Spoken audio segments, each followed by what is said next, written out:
Bonjour à tous, bon dimanche. Bienvenue dans ce nouveau numéro du Grand Jury d'RFM. Numéro exceptionnel puisque notre invité s'appelle Nyolank. Et nous recevons deux animateurs de ce collectif qui a été fondé après l'annonce de la hausse des tarifs de l'électricité. Fadel Barro de Yanamar et Amadou Gueye, président de l'UNIS, l'Union nationale des indépendants du Sénégal. Bonjour messieurs. Bonjour Babacar. Bonjour Babacar. Pendant que le collectif Nyolank manifestait vendredi pour la énième fois contre les factures d'électricité jugées salées et pour la libération de Guy Marius Sagna, la Cour des comptes remettait au chef de l'État ses rapports 2015, 2016 et 2017. Constat, rien de nouveau sous le soleil. Les rapports se succèdent et se ressemblent. La prévarication sur les deniers publics qui se poursuit. Fadel Barro. Oui, comme d'habitude, à chaque fois que les institutions qui vivent avec les moyens des Sénégalais, il ne faut jamais oublier de mentionner ça, font le travail à leur niveau, il n'y a pas d'espoir par la suite parce que quand ça tombe entre les mains des politiques. Ce n'est pas la première fois que la Cour des comptes incrimine des institutions, incrimine des gens qui sont dans le clan présidentiel. Et il n'y a pas que la Cour des comptes. Dernièrement, il y a eu aussi, on a vu l'OFNAC, on a vu l'IGE. Mais malheureusement, tout leur travail finit juste par être un instrument de dissuasion politique contre les opposants. Dans le cas de Khalifa Sall, nous avons vu ce qui s'est passé, ou de répression politique, ou dans d'autres cas, servent à garder son clientèle et qui ne les inquiète pas. C'est la culture de l'impunité qui continue malheureusement. Et s'il y a dans ce dossier... Et ça, une pratique non plus pas nouvelle, hein. Ça, c'est la malchance que nous avons. On a l'impression d'avancer, on avance sur des choses, mais on fait aussi du statu quo parce que nous avons les mêmes offres, le même personnel politique qui, depuis l'indépendance, se succède et est interchangeable dans le même groupe. Ce qui fait que, c'est pour ça qu'on voit les cultures de transhumance, tout ça, les gens ils bougent autour d'un même cercle et les habitudes ne changent pas. Ce qui est dommage dans cette affaire, c'est qu'encore une fois de plus, les rapports n'ont pas fini de révéler toute l'ampleur des scandales, parce qu'il y en a beaucoup, et qu'aussi les populations n'attendent pas grand-chose, parce que nous avons une justice presque aux ordres, qui ne s'autosaisissent jamais, ou qui ne se saisissent que pour blanchir, comme dans le cas de l'affaire du pétrole et du gaz. Vous avez vu que tout ce qu'ils ont fait finalement, c'est pour presque organiser le blanchiment du petit frère. Dans d'autres cas, la justice ne fait rien. Regarde le cas du coude. On attend que la justice s'autosaisisse pour éclairer l'opinion sur la gestion. Mais il ne se passe rien. Et si c'est un opposant politique, eh bien, on fait tout pour le mettre en prison. Fadel Barro. Amadou Gueye. Oui, en fait, je pense qu'il faudrait juste, pour mettre cette question de passivité des pouvoirs publics par rapport à tous ces rapports, peut-être mettre en perspective le fait que les citoyens sénégalais doivent de plus en plus prendre leurs responsabilités. Parce que s'il faut attendre des pouvoirs publics, des autorités, d'agir contre les prévaricateurs et que ces autorités ne sont pas, pour la plupart, comme vous l'avez dit, quel que soit le régime, ne sont pas prêtes à le faire, c'est aux citoyens sénégalais de développer des moyens de contestation légale, comme le fait justement le collectif Nyolank, pour défendre ses intérêts. Et il faut noter que dans un de ces rapports d'ailleurs, il y a tout un chapitre qui traite des détournements qui ont été commis ou des irrégularités au niveau de l'ASER, qui incriminait une des sociétés qui aujourd'hui se retrouve aussi filiale de Sénélec. Donc c'est juste dire qu'effectivement ce n'est pas une question nouvelle. Et donc voilà, nous pensons que de plus en plus les Sénégalais doivent se mobiliser, se mettre ensemble pour défendre leurs intérêts, comme en tout cas nous essayons de le faire dans ce collectif. Sur cette question, justement, sur ce point de laser, on nous a vendu pour augmenter les prix de l'électricité. L'État nous a fait croire qu'il voulait investir davantage au niveau du milieu rural. Il y a deux choses à retenir. Sans jamais faire le bilan ou faire les comptes, l'audit de laser, depuis qu'on nous parle de laser, combien de milliards ont été injectés sans que le monde rural ne soit pas véritablement éclairé, ou même s'il est éclairé dans certains coins, avec leur système de lakfay, lakoulfay, les villageois ne veulent plus de cette électricité. Nous avons été interpellés dans le cadre de Norland. Ça coûte plus cher que dans les centres urbains. Ça coûte plus cher. Aller vers Nguit, des citoyens se sont organisés pour dire que nous ne voulons plus de votre électricité, ramenez-le. Si vous ne pouvez pas le traiter comme vous traitez les Dakarois, à savoir avoir du Woyofal, ne nous imposez pas le système de lakfay, lakoulfay. Donc juste pour dire que voilà, on avance, on fait du pilotage à vue, on fait croire aux Sénégalais qu'on travaille véritablement pour eux alors qu'il n'en est rien. sur ce dossier d'électricité, on cherche à nous diviser, à diviser les mondes rural et le monde urbain, alors que ce n'est que des prétextes fallacieux politico-politiciens, d'ailleurs dangereux pour notre unité nationale. Notre invité devant le grand jury ce dimanche, le collectif Nyolank, représenté par Fadel Barro et Amadou Gueye.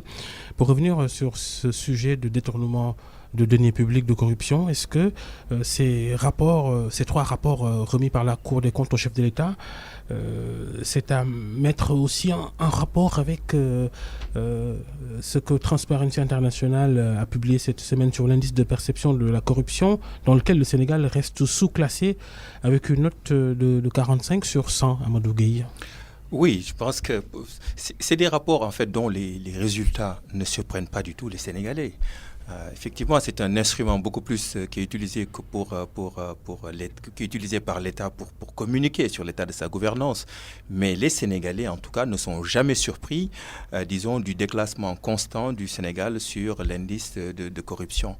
Encore une fois, il y a aujourd'hui ce sentiment, en fait, de lassitude, d'impunité que les Sénégalais perçoivent.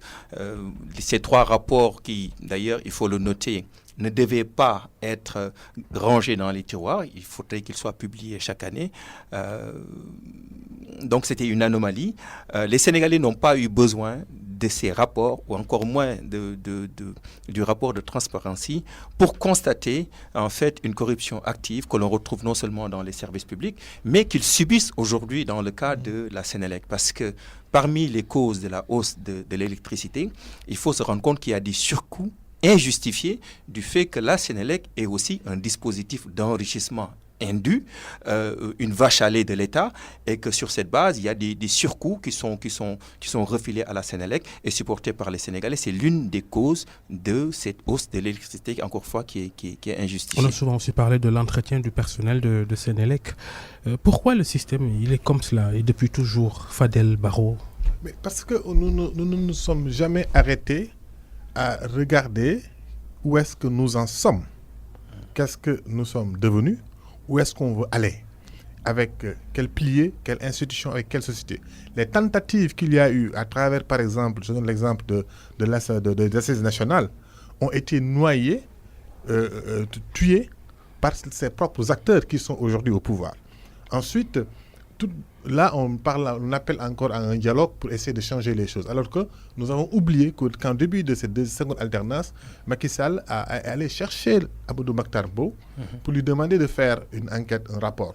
Tout le travail de la... Comment ça s'appelle encore? La commission. De la commission a été sur la réforme des institutions. Exactement, comité de qui a coûté de l'argent. Qui a coûté beaucoup d'argent. Complètement oublié. Un manque de respect pour le doyen Amadou Mokhtar Mbow, qui avait pourtant fait les assises. On lui a demandé de refaire le travail et aujourd'hui on l'a rangé aux oubliettes. On nous parle encore de dialogue national. Pourquoi on en est là? Moi je dis simplement que d'ailleurs on n'a pas besoin de rapport de transparence pour se rendre compte du niveau de corruption qui est palpable, visible au Sénégal et à tous les niveaux. Il faut une introspection parce qu'aussi il y a une responsabilité citoyenne. Et c'est en cela que je suis d'accord avec Amadou quand il dit qu'il faut, à défaut d'avoir des politiques qui sont à la hauteur des enjeux, il faut que les populations s'autosaisissent et les initiatives qu'il y a eu et qu'il y a encore au niveau citoyen, il faut qu'on le multiplie, il faut que les gens prennent leurs responsabilités. Parce que sinon, voilà, on ne peut plus compter sur eux. Vous voulez ajouter quelque chose, Amadou Gueye? Dans le cas de la Sénélec, peut-être à défaut d'embrayer, pour ne pas embrayer peut-être trop rapidement sur le sujet. Voilà, c'est-à-dire que là, il faut quand même constater que l'ASER, je disais tout à l'heure que l'ASER, qui est une composante importante de la politique d'électrification rurale, vous vous souvenez, il y a eu le cas Modibo Diop, qui a été audité, mis en prison. Donc voilà, on avait un indicateur important pour faire les modifications. Il y a eu, il n'y a pas longtemps, ce grand projet de financement de 75 milliards injustifié à un acteur local, Mina Distribution, qui en a profité, qui a été dénoncé par la Banque mondiale et qui a fait en tout cas tout un scandale. Encore une fois, on est dans la corruption, mais aussi on est dans des coûts, des surcoûts qui sont supportés par les Sénégalais.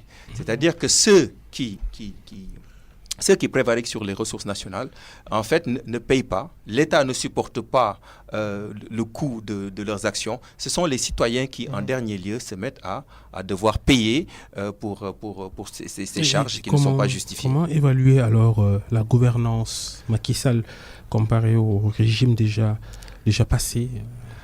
Je pense qu'il est clair qu'aujourd'hui, la plupart des acteurs s'entendent pour mesurer la gouvernance de Macky Sall, pas seulement par rapport à un régime précédent, mais par rapport aux attentes que la plupart des Sénégalais avaient. C'est-à-dire qu'il y a aujourd'hui une déception énorme, parce que voilà, avec Abdoulaye Wade, on avait fait un choix, on s'est rendu compte qu'il y avait des erreurs, nous pensions que nous avions appris, notamment avec les assises nationales. Et avec Macky Sall, il y avait un réel espoir de transformer, ou en tout cas à défaut d'améliorer un peu l'état de la gouvernance. Mais aujourd'hui, le mot pire n'est pas exagéré pour caractériser son régime.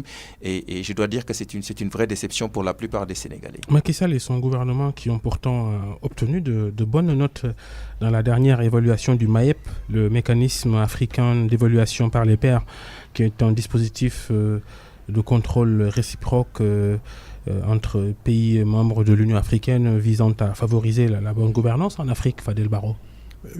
Moi, je ne sais pas les critères qui définissent de telles notes.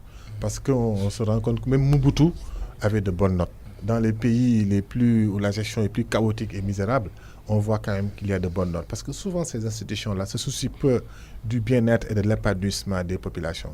Ils sont tellement déconnectés de ce que vivent les populations qui sont sur le terrain que souvent, c'est au niveau macro, ils regardent quelques-uns, comment on s'endette, etc., etc. Par contre, la note que je perçois, c'est qu'aujourd'hui, Macky Sall, qui a été une promesse en 2012, les Sénégalais, après avoir voté en 2000 l'alternance, qui ont vu le rêve bleu devenir petit à petit tellement sombre, qu'ils sont désillusionnés en 2011 et 2012, quand Abdoulaye Wade a voulu un troisième mandat, qu'ils se sont insurgés devant l'Assemblée nationale le 23 juin. Et toutes les luttes qui s'en sont suivies, tous les morts, Macky Sall est issu de ce combat-là. Et les gens ont espéré qu'il allait s'inscrire dans les ruptures requises pour que ces pays-là aille véritablement de l'avant. Je ne parle pas en mettant du béton partout comme ils le font à Diamniadio, mais que les Sénégalais dans leur épanouissement personnel se rendent compte que, par exemple, l'huile est moins chère. Il fait mieux de vivre au Sénégal. Moi, quelle est la note de ces Sénégalais-là? Aujourd'hui, on a vu que s'ils ont saupoudré juste avant la campagne pour justement à des fins électoralistes, ils se sont tellement endettés dans des dépenses tellement spectaculaires de prestige, juste pour dire que nous sommes en train de faire, sans s'attaquer véritablement sur des choses structurelles. Le résultat, c'est qu'aujourd'hui, tout flambe. Nous, on s'insurge contre l'électricité, la hausse de l'électricité dans le cadre de nos langues, mais aujourd'hui, il y a d'autres produits sur le marché qui connaissent une inflation. Tous les produits vont flamber. Et c'est dû à quoi? À de mauvais choix. Et c'est souvent le fruit pour nourrir une clientèle politique.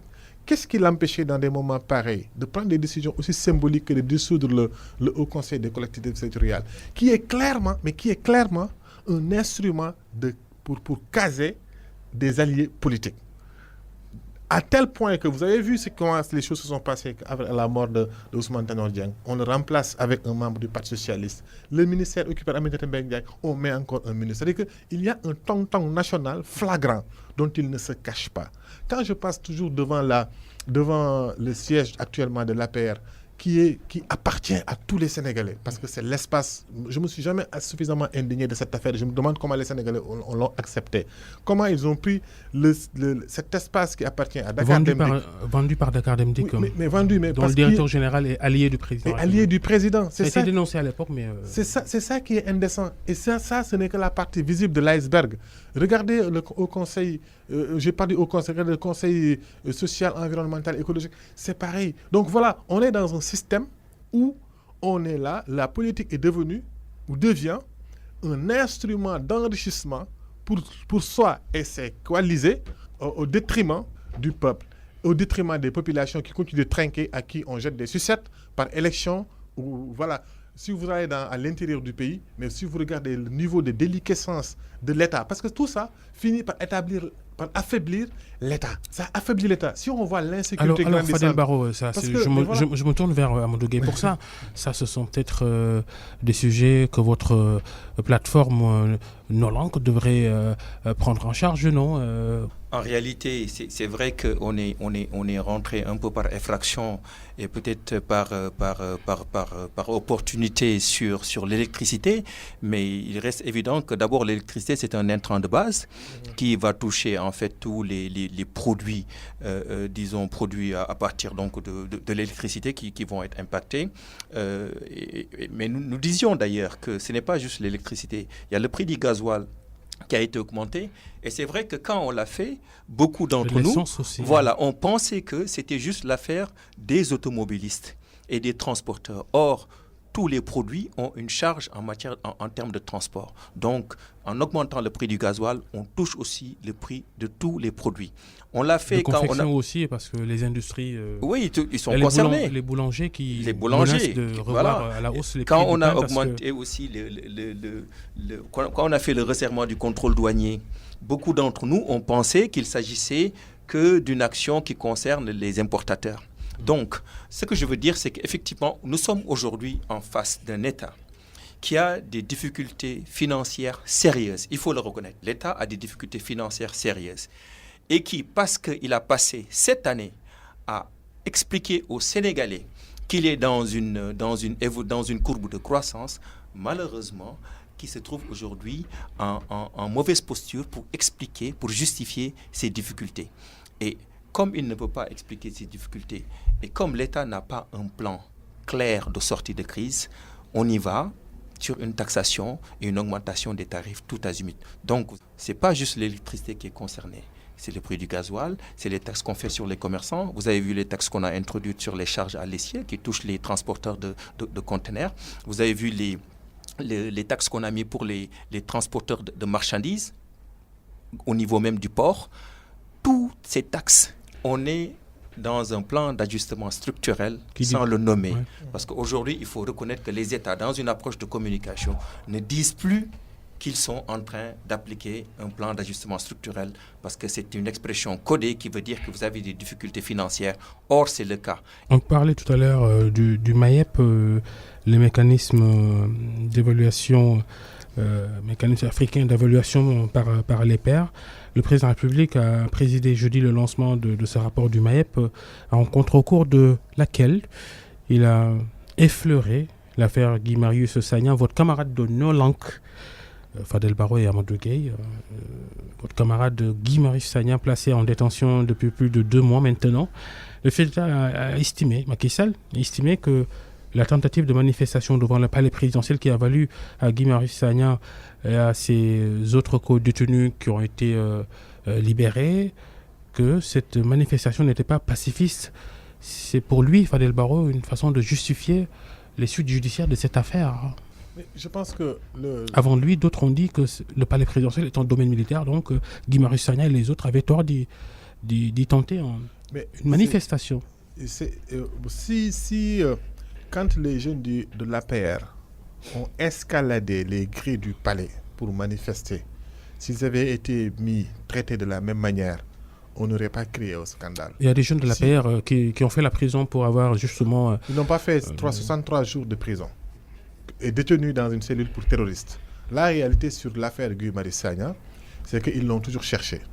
Ils ont cherché par des prétextes fallacieux qui n'ont pas tenu.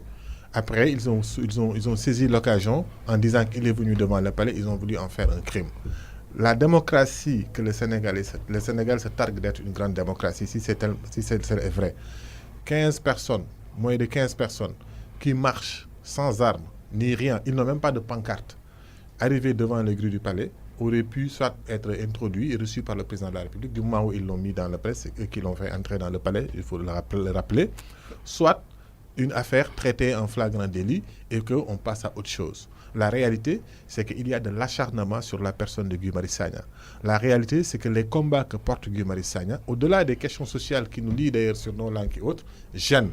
Il faut lier tout ça à un contexte où le président Macron a dit qu'il ne veut plus entendre de sentiments anti-français. Et peut-être que France Dégage gêne le président Macky Sall et que c'est une injonction de la France parce qu'on ne comprend pas cet acharnement-là. Il ne peut pas l'expliquer parce que lui-même, Macky Sall, quand il était dans l'opposition, il a une fois dit qu'il fallait aller sortir Wade de prison, on va marcher jusqu'au palais, etc., etc. Lui-même l'a dit. Ce n'est pas parce qu'il l'a dit, mais c'est parce qu'il est dans son droit. L'arrêté Ousmane Ngom est devenu forclos par un arrêt de la Cour suprême, les gens l'oublient, et Macky Sall lui-même devrait tenir compte de cela. Ensuite, quelqu'un qui arrive sans armes, rien, juste dire le slogan c'est non-langue, être retenu pour tout cela, je pense que c'est exagéré et que ça ne fait pas une bonne image de notre pays. Pour terminer, il faut que le Macky Sall se ressaisisse, parce que le président Macky Sall, parce que j'ai l'impression qu'il n'entend pas.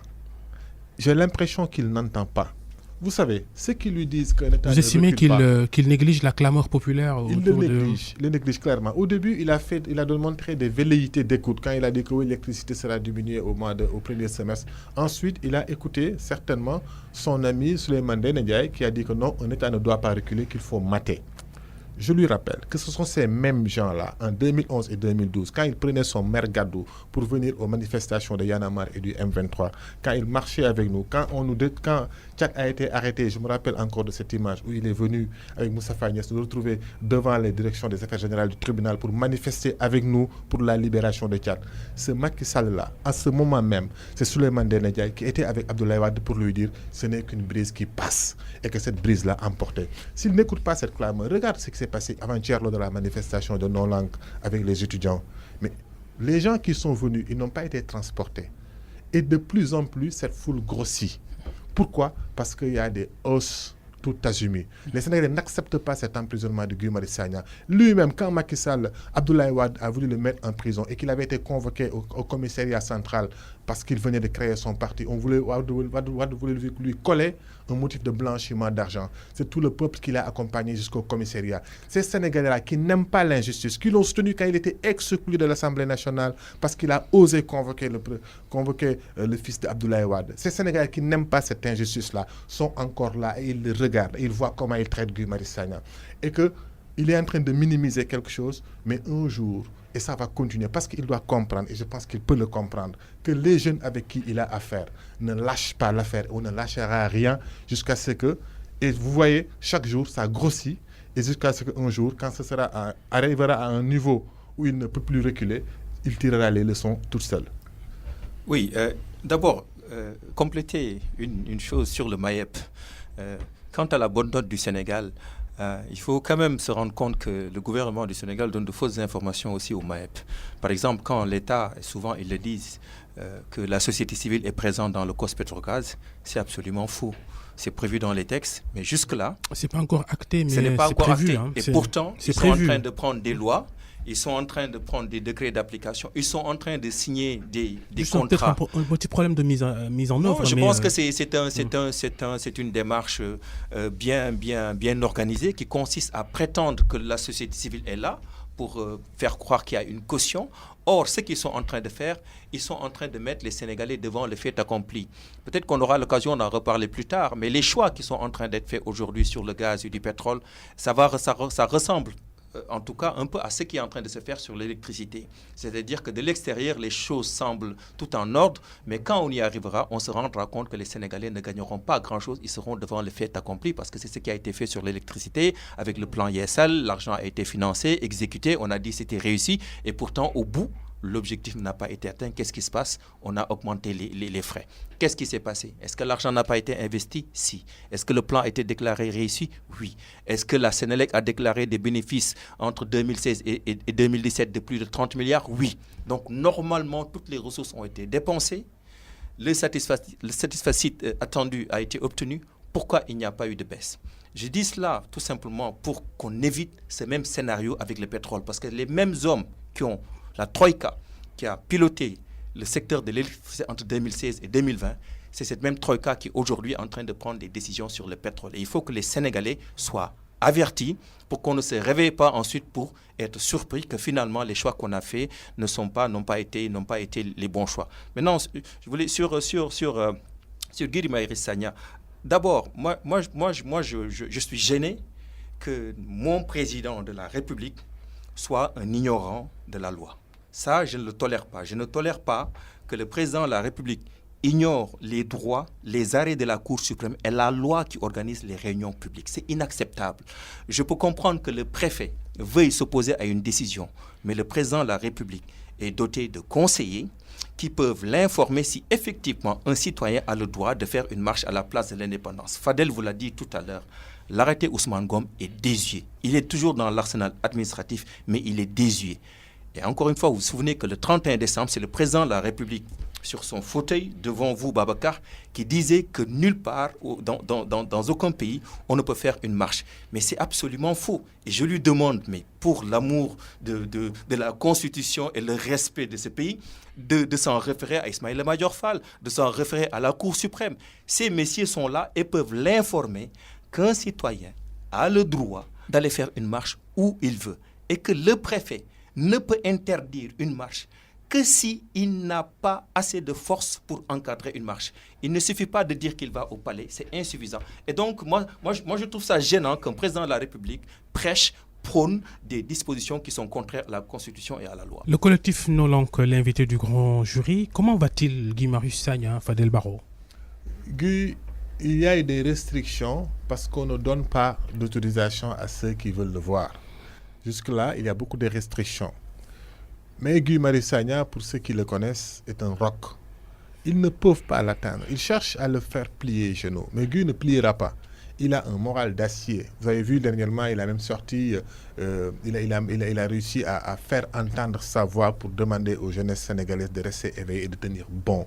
Guy n'est pas quelqu'un qui lâche prise. Il s'était lui-même assez formé, il s'était assez préparé pour vivre pire que ça. Parce que vous savez, Guy fait partie d'une génération de jeunes indignés qui croient très fortement à la cause panafricaine et s'acharnent contre l'impérialisme à tout prix, qui est un des problèmes de notre société.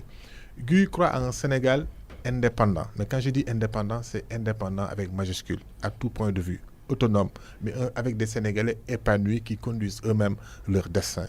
Et cet idéal-là est plus fort que tous ces petits acharnements-là que ces petits hommes font contre sa personne.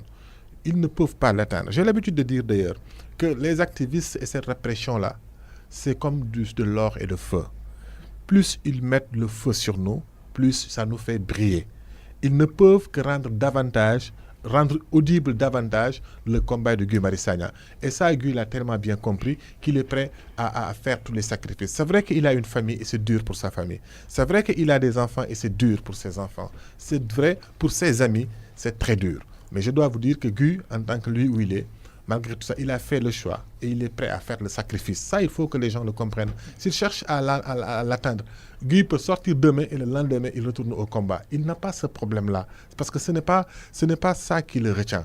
Donc, ça ne sert à rien de le garder en prison.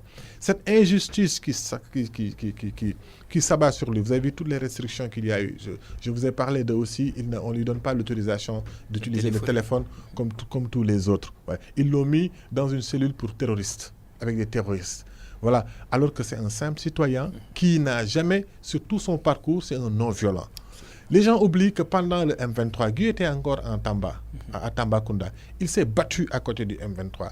Il a été agressé par des gens du pouvoir d'alors. Et que Guy, ça n'a pas diminué d'un iota son combat. Il est resté persévérant et il continue de lutter. Il est là dans l'espace depuis longtemps. Il a toujours produit la non-violence. Maintenant qu'on s'abat sur lui, la violence n'entache en rien son combat et au contraire, ça ne le rend que beaucoup plus lisible et visible. Absolument. Je dois en profiter aujourd'hui pour peut-être le saluer, peut-être qu'il nous écoute, et saluer son courage, sa détermination. Personnellement, je n'étais pas à la première marche qu'ils avaient appelé à tenir à la place de l'indépendance, mais quand je l'ai vu devant les grilles, personnellement, il m'a inspiré. Donc, il faut que les gens, le pouvoir qui est en place, comprennent que Guy Marius Sagna, au-delà de sa personne, est devenu une inspiration à la lutte et à la détermination pour tous les citoyens. Et de ce point de vue, je suis d'accord avec vous, Fadel. Voilà, s'ils pensent qu'ils peuvent le briser, je pense que c'est quelqu'un qui est déjà préparé et ils ne parviennent non seulement pas à le briser, mais au contraire, il est devenu aujourd'hui le symbole d'une contestation citoyenne, non partisane et juste Parce que ce qui nous manque aujourd'hui, je pense, pour faire avancer le Sénégal, c'est justement la constitution d'un front pour la défense des conditions de vie des Sénégalais. Il ne s'agit pas juste de l'électricité, c'est le pouvoir d'achat des Sénégalais qui est agressé. Et chaque Sénégalais peut-être ne peut pas venir à la marche. Donc bravo à ceux qui viennent. Mais chaque Sénégalais qui vient, qu'on sache qu'il y a peut-être 1000 Sénégalais qui pensent comme lui. Et c'est ce front, c'est uniquement ce front mobilisé qui peut s'opposer au président de la République. Ce n'est pas le dialogue politique, ce n'est pas forcément les visites auprès des chefs religieux. C'est une jeunesse déterminée qui est prête à faire face au président de la République, qui va faire qu'il va changer de trajectoire. Je prends l'exemple de Macron qui, quand il est venu avec des positions assez radicales, ce sont les Français, les gilets, je pense, les gilets jaunes qui l'ont fait reculer. Parce que c'est ça aussi le rapport de force politique. Il faut qu'il y ait une opposition, une force devant vous pour vous faire reculer. Et pour moi, je pense que le président de la République aujourd'hui minimise Nyolank, ou en tout cas fait attention, donne l'impression qu'il ne s'en préoccupe pas. Et je pense qu'il aurait tort de le faire parce que nous ne lâcherons pas. Il s'en préoccupe. Je voudrais juste dire deux choses sur cette affaire encore. C'est que je pense qu'il a peur, ou ses partisans ont peur. Ils ont peur que Guy Marius Sagna soit l'exemple que les gens aillent au palais. Mais plus ils le gardent en prison, plus il détermine les jeunes à aller jusqu'au palais. Ça, c'est un. Deuxièmement, vous avez parlé de dialogue politique. L'affaire Guy Marius Sagna n'est plus une affaire de Guy Marius Sagna. C'est une question de démocratie et de liberté. On ne peut pas, dans un pays, arrêter des gens pour la même cause, sur les mêmes lieux et pour les mêmes faits. Libérer tout le monde et en garder un. Ça devient une question de démocratie. Et à ce titre, j'appelle l'opposition, surtout qui est au dialogue, à la suite d'ailleurs de Moussa Tine, de dire que ils ne peuvent pas continuer à rester dans cette table du dialogue. Mais j'en appelle d'ailleurs à la responsabilité de Famara Ibrahima Sagna pour tout son parcours et tout ce qu'il dit être et faire pour le Sénégal. Ils ne peuvent pas continuer à dialoguer. Ils ne peuvent pas continuer à faire comme si de rien n'était, alors qu'il y a un étranglement de notre démocratie quelque part par la personne de Guy Marius Sagna. Ça gêne. Ça ne passe pas. On ne peut pas, de manière aussi flagrante, ignorer les principes élémentaires de la démocratie et des libertés et continuer de faire semblant et dire qu'on veut apaiser. Ils ne peuvent pas continuer à dialoguer sans poser au moins la libération de Guy Marius Sagna, parce que c'est pour moi, ils ne peuvent pas dire qu'ils se battent pour la démocratie sénégalaise et les libertés et qu'ils veulent améliorer nos institutions et regarder au même moment l'instrumentalisation de l'institution judiciaire pour garder un citoyen en prison alors qu'il n'a rien fait et de manière aussi flagrante. Pour moi, c'est une aberration. Absolument. Les dissensions au sein de Nyolank, un sujet que vous semblez éviter, vous, animateur du collectif. Divergence sur les approches. Nos auditeurs qui ont réagi à cette émission sur la page Facebook d'RFM vous ont beaucoup critiqué, Fadel Barro, surtout votre rencontre, la fameuse rencontre de Nyolank avec Abdoulaye Wade, une photo de vous à côté de l'ancien président de la République. Vous avez réussi à faire adhérer Wade à votre nouveau combat après l'avoir farouchement combattu lorsqu'il était président de la République. C'est une image qui ne passe pas auprès de certains. Oui, mais je comprends, honnêtement, je comprends l'incompréhension de certains. Tout le monde qui pense que que je fais les choses pour moi-même et pour ma personne et qui se focalise sur la personne de Fadel Barro, je comprends qu'ils aient ces problèmes-là. Mais s'ils tiennent compte, de que Fadel n'a jamais mené un combat contre des personnes ou pour des personnes, il mène des combats de principe. Deuxièmement, ce n'est pas la personne de Fadel Barro de Y'en a marre qui est allée voir Abdoulaye Wade, c'est Nyolank qui a mandaté Fadel Barro d'aller voir Abdoulaye Wade. Et je ne peux pas dire que ce n'est pas parce que nous, hier, on n'était pas d'accord qu'il ne faut pas y aller. On ne construit pas l'avenir d'un peuple avec les rancœurs du passé. Je ne suis pas sur ces rancœurs-là. Donc j'ai été mandaté, je suis allé rencontrer Abdoulaye Wade, comme on a rencontré Ousmane Sonko, comme on a rencontré Khalifa Sall, comme on a rencontré le G20, le CRD, le G7, les syndicats, les boulangers, les personnes âgées. Et demain, nous rencontrerons le clergé. Nous irons aussi au niveau de Touba, à Médina, à Tivaouane, partout. Tant que si Nyolank me demande d'aller le faire, j'irai le faire parce que ce n'est pas ma personne qui est importante. Maintenant, le reste, je peux comprendre l'indignation de certains, que je comprends. Et je leur concède cela. Mais qu'ils comprennent juste que j'appartiens à un groupe qui parfois me détermine où est-ce que je peux aller. Et en définitive, Babacar, on ne sanctionne pas une personne deux fois. Nous avons combattu, non pas Abdoulaye Wade, mais son troisième mandat. la personne, pas la personne. Nous avons combattu Abdoulaye Wade qui voulait un troisième mandat. Nous nous sommes battus contre lui sur des principes et des règles et très clairs. Qu'il a été sanctionné et battu en 2012. Est-ce que je vais continuer à m'acharner à dire que non? Pendant les élections de 2019, c'est moi qui ai dit, c'est vrai que les gens reviennent beaucoup sur ça en disant que oui, Wade est une personne du passé, il fallait le conjuguer et qu'il faut que Karim Wade revienne. Mais aujourd'hui, si on veut rencontrer le PDS et que le PDS dit que c'est Abdoulaye Wade qu'il faut rencontrer, eh bien, c'est ce leader du PDS que nous allons rencontrer. Si les choses sont comme ça, maintenant, le reste, je peux comprendre les gens qui utilisent certaines choses, mais j'appartiens à un groupe et que ce groupe-là détermine la conduite à tenir. Si c'était individuellement, que j'aille moi, nuitamment ou bien de manière indépendante, aller voir Abdoulaye Wade et qu'on discute d'autres choses, et de quoi on a parlé? On a parlé du Sénégal, de l'avenir du Sénégal, de comment on peut. Nous sommes dans une stratégie qui, au-delà d'Abdoulaye Wade, vise tous les partis politiques. Parce que l'idée, c'est d'avoir une large, un grand consensus, une large convergence des forces sociales, citoyennes, politiques, économiques autour de cette question de l'électricité. Si on parvient à l'avoir, eh bien, ce sera une bonne chose. Aller chez Abdoulaye, c'est une tentative.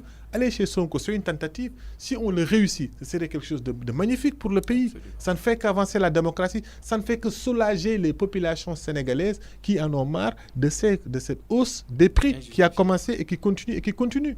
C'est ça que je veux faire baisser, qu'on veut faire baisser. Il y a aussi, je suis totalement d'accord. Il y a aussi Amadou Gueye, il y a aussi tout un débat sur la démarche d'organisation de la société civile par définition neutre, on va dire, et qui s'imbrique avec des partis politiques, notamment de l'opposition. Oui, en fait, quand même, il faut reconnaître que c'est l'enjeu qui détermine la position et pas l'inverse.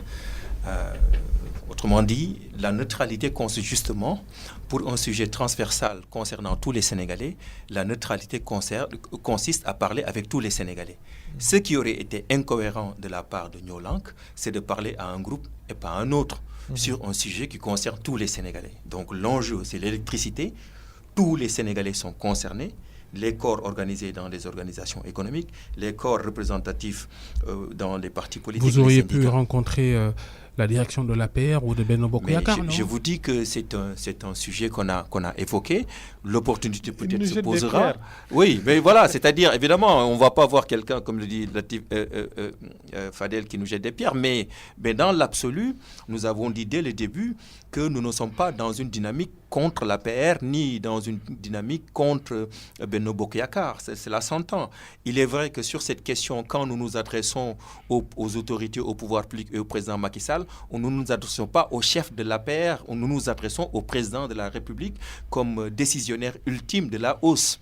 Donc voilà, ça c'est parfaitement cohérent. Ce qui aurait été incohérent, encore une fois, c'est de choisir de nous en limiter juste à un groupe. Et de ce point de vue, je pense qu'aussi, Y'en a marre a eu un symbole tellement fort que peut-être effectivement on a quelquefois tendance à confondre Nyolank et Y'en a marre.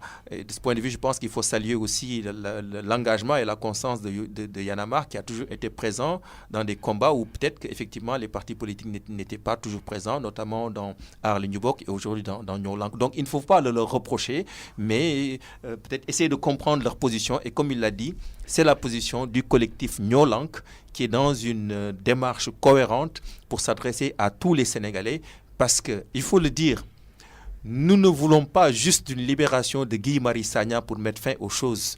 Nous avons un objectif clair de faire reculer le gouvernement sur cette question. Et ça, pour le faire, nous sommes conscients que peut-être que nous pouvons aller dans un rapport de force qui nécessite d'avoir le plus d'acteurs avec nous, qui comprennent, qui adhèrent à notre cause. Et ça, pour l'avoir, il faut aller voir ces acteurs, discuter avec eux. Donc, nous sommes aussi dans une démarche de mobilisation logique. Si toutefois le gouvernement veut continuer, peut-être bien que ce ne sera pas juste des jeunes de Nyolank ou des jeunes de l'université ou des boulangers, mais ce sera la plus grande part des Sénégalais qui sera déterminée à faire face. Il y a tellement de sujets d'intérêt national. On va aborder l'agriculture. Vous avez sans doute vu vendredi 31 janvier cette circulaire du ministre de l'Agriculture qui dit suspendre les exportations d'arachides parce qu'on a déjà exporté pour cette campagne arachidière 150 000 tonnes. Donc on bloque tout pour permettre aux huiliers locaux de se ravitailler correctement, sachant que le plus gros huilier, c'est Sonacos, qui a un objectif de 150 000 tonnes, qui n'a collecté qu'environ 11 000, plus les 150 000 tonnes déjà exportées. On parle de capital semencier menacé. Et pourtant, ce gouvernement-là nous avait dit qu'on a un peu plus d'1 million de tonnes d'arachides, 1 million de tonnes, rien que 150 000 tonnes exportées, et on bloque. Y a-t-il pas un mensonge apparent sur ce sujet, Fadel Barro? Vous savez, quand le 31 décembre, quand le président de la République, d'ailleurs interrogé, je pense, par vos soins, a dit que oui, l'agriculture, cette année, on a une bonne production d'arachides. J'ai dit, ce n'est pas vrai. Je pense qu'il ne comprend pas ce qui se passe réellement sur le terrain. Et si c'est son ministre qui le dit, il donne des informations qui ne sont pas constatables sur le terrain. Parce que nous, on est sur le terrain, on sait ce qui se passe. La pluviométrie a été très, très irrégulière. C'est trop d'eau ou trop peu d'eau par moment et de manière pas régulière, qui fait que la qualité d'abord de l'arachide, la qualité des graines, on n'a pas une très bonne qualité des graines cette année, selon les zones. Ensuite, dans certaines zones, même les paysans appellent la graine des chips. Chips, parce que tellement, dès que vous l'écrasez, tu perds tout. Les coquilles vides. Les coquilles vides, voilà. Il y a eu ça. Et ça, aussitôt après la fin de l'agriculture, des récoltes, on l'a constaté. Si vous traînez dans les zones de collecte, là où on trouvait des trentaines de camions qui s'alignent, il n'y en avait pas plus de 2 ou 3. Ça, c'est ce qu'on peut voir de vrai sur le terrain. Allez vers Lindiane, allez vers Sonacos, dans toutes les Lindianes Sonacos du pays, que ce soit à Diourbel, à Kaolack ou à Ziguinchor, vous verrez ça. Peut-être que dans le sud, ils ont plus d'arachides qu'ailleurs. Ensuite, si vous montez vers le nord, plus vous montez vers le nord, plus il n'y a rien. La campagne a été catastrophique. En même temps que l'État était en train d'investir des milliards pour reconstituer le capital semencier, en même temps, il ouvrait les portes pour les Chinois en disant que venez acheter notre arachide. Ils invitent la Turquie maintenant. Maintenant, il y a la Turquie. Vous tuez les huiliers locaux, ça c'est flagrant. Et d'ailleurs, justement, vous avez les maisons de notation là, vont lui dire que vous avez bien travaillé parce que vous avez permis aux Chinois, aux Japonais, aux Turcs de venir acheter votre arachide. Mais on ne sait pas qu'on est en train de tuer l'emploi dans le pays. C'est ça la réalité. Donc, soit le président n'a pas les bons chiffres, soit il y a une exagération des chiffres pour masquer, juste pour faire de la politique qui n'est pas sérieux. La réalité, c'est qu'aujourd'hui, si vous allez dans le monde rural, il y a eu plus de ngogne que de guerre. La crédibilité des chiffres officiels qui sont donnés sur notre production nationale, notamment sur l'agriculture. Effectivement, 1 million de tonnes, en tout cas, l'arithmétique ne tient pas entre l'autoconsommation des agriculteurs, l'arachide de bouche, les exportations et ce qui est acheté par les huiliers. On ne retrouve pas le million de tonnes que le gouvernement déclare avoir enregistré. Et ce n'est pas juste sur l'agriculture, sur l'électricité. Excusez-moi de revenir là-dessus. On avait déclaré une capacité qui nous permet de répondre aux besoins des Sénégalais jusqu'en 2023. Et il y a peut-être quelques temps, on a vu qu'on est allé louer un bateau turc pour produire de l'électricité. Ça veut dire que la capacité disponible n'est pas là, ne correspond pas à la réalité. C'est encore vrai en matière de santé. À chaque fois qu'on nous dit que voilà le niveau de couverture maladie et qui ne correspond pas à la réalité. Malheureusement, c'est le monopole de l'État que de donner tous ces chiffres aux officiels. Mais à la réalité les rattrape. Et je pense que dans le cas de l'arachide, c'est ce qui est en train de se passer. La production de 1 million de tonnes, personnellement, mais je n'y crois pas, parce que l'arithmétique ne tient pas. Mais c'est ce qu'ils avaient dit sur l'électricité, ce que dit Amadou, qui ne correspond pas à la réelle. C'est exactement ce qui se passe au niveau de l'agriculture. Va au niveau de la santé, c'est pareil. On parle de couverture médicale universelle. Vous allez dans les hôpitaux, les gens meurent parce que l'hôpital n'a même pas des gants pour traiter des cas d'accident. Vous avez vu la mort du jeune Mohamed Sissé à Kaolack. Qu'est-ce qui s'est passé? Il est arrivé, il n'y a pas d'anesthésie, il n'y a rien. Il n'y a rien dans les hôpitaux. Je pense qu'il y a un cri de cœur, il y a un coup de gueule à faire, un plaidoyer à faire pour nos hôpitaux. Les hôpitaux publics dans les régions, il n'y a absolument rien. Vous arrivez, si vous ne venez pas avec vos propres gants, il n'y a rien. On ne peut rien faire pour les malades. Moi, je vois des médecins qui assistent les malades, mais impuissants, et de les regarder presque mourir. Certaines maladies, si vous arrivez avec les AVC et autres en région, c'est la mort certaine ou la paralysie. Parce qu'il n'y a pas grand-chose. Il n'y a pas grand-chose pour vous. Je suis désolé.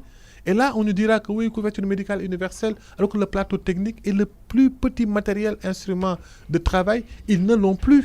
Il y a le problème, la question de la maintenance des machines qu'ils achètent, ou bien qu'ils sont convoyés par les modou-modou. Il n'y a rien. Ce n'est pas sérieux. On ne sent pas qu'il y a quelque chose de sérieux qui se fait. On ne sent pas que cet état est tenu. Et voilà, ce n'est pas que sur l'agriculture. On le voit sur plusieurs secteurs. Mais pour faire le lien d'ailleurs avec le MAEP, vous avez parfaitement raison de dire que si on veut évaluer, disons, un pays, il faut aller faire des audits indépendants dans ces domaines.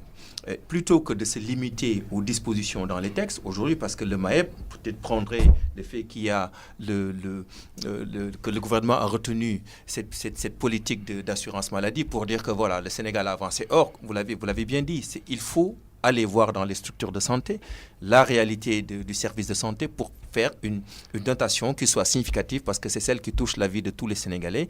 Et je pense que tant qu'on ne fera pas ça, tant qu'on n'aura pas des audits indépendants, on aura un discours qui ne correspond pas à la réalité qu'on vit et ce sera toujours un déphasage entre ce que les Sénégalais vivent et ce que le gouvernement en fait donne comme impression de développement qui est une impression qu'en tout cas les Sénégalais savent qu'elle est fausse. On va terminer par le Cleaning Day, le Bossou Setal, institué par le gouvernement le premier samedi de chaque mois. On a remarqué hier samedi qu'il n'y a pas encore cette adhésion populaire pour nettoyer les rues. Ça, peut-être, le gouvernement aura besoin d'oignons blancs, non, Fadel Barro? Vous savez, quand Y'en a marre lancé le nouveau type de Sénégalais, on a beaucoup fait. Le gouvernement n'a absolument rien fait pour encourager les dynamiques qu'il y a eu depuis 2011-2012. Parce qu'il y avait des dynamiques citoyennes qui étaient là.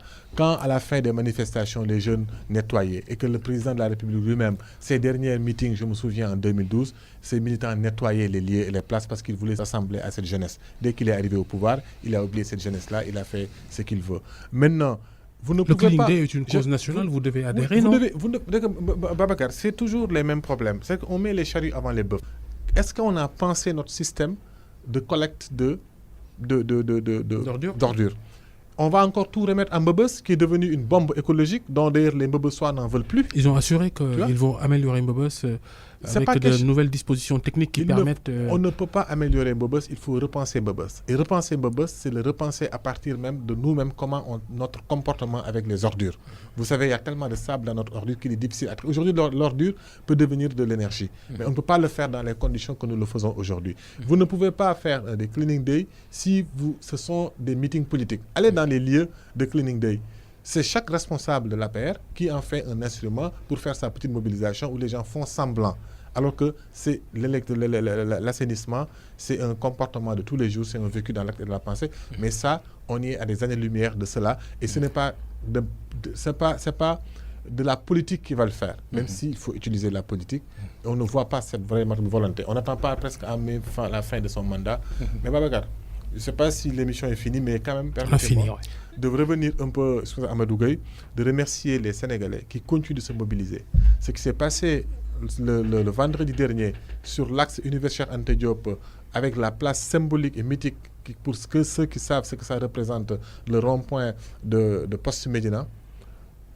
L'autre jour, il y avait de quoi retenir et c'est historique et c'est symbolique. C'est symbolique dans la mesure où c'était le jour de Balla Gaye, c'était le jour de Mamadou Diop. Les Sénégalais ont montré qu'ils ne l'ont pas oublié.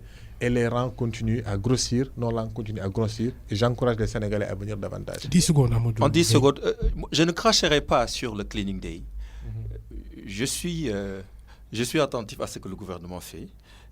Je m'attends à ce que le président de la République et même les membres de l'APR, pendant 12 mois, à chaque dimanche, qu'ils sortent nettoyer. Au bout de 12 mois, j'en viendrai à croire qu'il y a une intention sincère. Donc qu'ils y aillent et nous allons voir si au moins ils peuvent aussi s'engager à faire quelque chose d'utile et qui ne soit pas de l'ordre financier. Merci. Voilà, donc je les encourage. Merci. Le collectif Nyolank, invité du grand jury ce dimanche,